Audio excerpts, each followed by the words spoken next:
How's it going, guys? Made a quick video just recently on the KEF HTB2 subwoofer, and I thought I'll give a quick overview of the satellite speakers from the KEF 3000 series range of egg speakers that you commonly see out in the market. All I can say is the build quality is fantastic. Just the attention to detail, the gloss finish, the way the die-cast aluminium shell is put together, just the thought behind the connections to the wall mounts, everything just fantastic. It just shows how much of a quality brand KEF really are. And you'll have a look at some of my other videos where I've got the review of the old KEF 5001 X speakers. But nevertheless, I've got my hands on the manual, which is quite good. So for those of you who want to have a look at what's written in it, you can pause frame and have a read through some of the bits and pieces. Just some information for yourself, so hopefully you'll be able to see that clearly enough. Feel free to pause frame and have a read through. I'll just page through the manual itself, so you've got some information for yourself. There's some proprietary pictures there, and there we go. Satellite speakers talks about the new UniQ array. The satellites have a 115mm or 4¼ inch bass driver, mid driver, and the tweeter in the middle. Yeah, have a read through that information. Very detailed, crystal clear sound. Of course, the subwoofer is going to fill in a lot of the lower end drive, but what I like about the center channel, as you can see, it's got your UniQ array of the tweeter and the mid driver, and it's got the additional two 75mm bass drivers at the end. So that's the write up of it there. Perfect. In terms of the subwoofer itself, you can have a look at the spec in the write-up on the subwoofer there. 250 watt class D amplified subwoofer, 10 inch. And yeah, that's a picture of it. If you had the feet, you can actually let it lie horizontal or flat. I think there's a picture in one of these pages that show you the sub lying flat. I think we passed it already. There's an additional one. There we go, down there. So satellite, there we go, some extra information.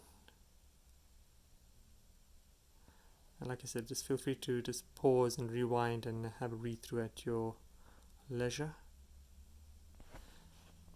Not very often that we come across the manual itself ready with the systems I obtain. So feel free to have a read through that. And as always, subscribe to my channel. Feel free to leave comments. Forgive me for any mistakes that I might make along the way.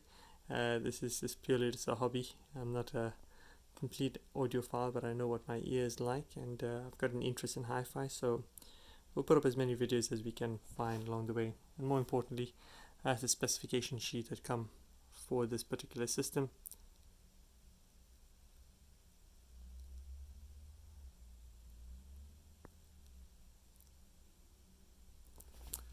And that is it.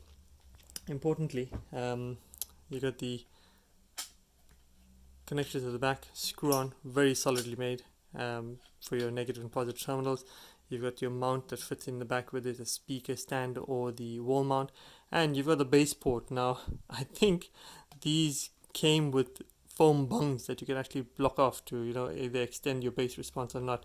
So if you wanted to have it wall mounted or stand mounted, you've got the two ports to be able to fit it in.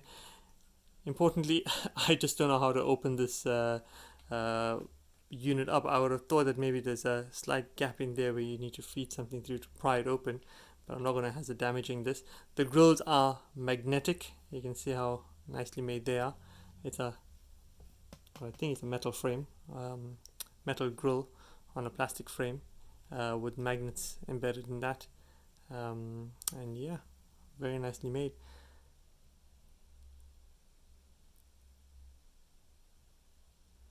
So in one of the other videos, I opened up the KEF egg speakers, the first generation, just to give you an idea of how it was designed inside and the drivers that supported these.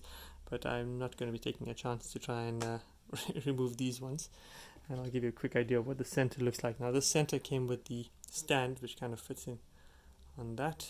Also got the screw-on connectors, look like rocket ship engines or propellers, without the propeller bits of course.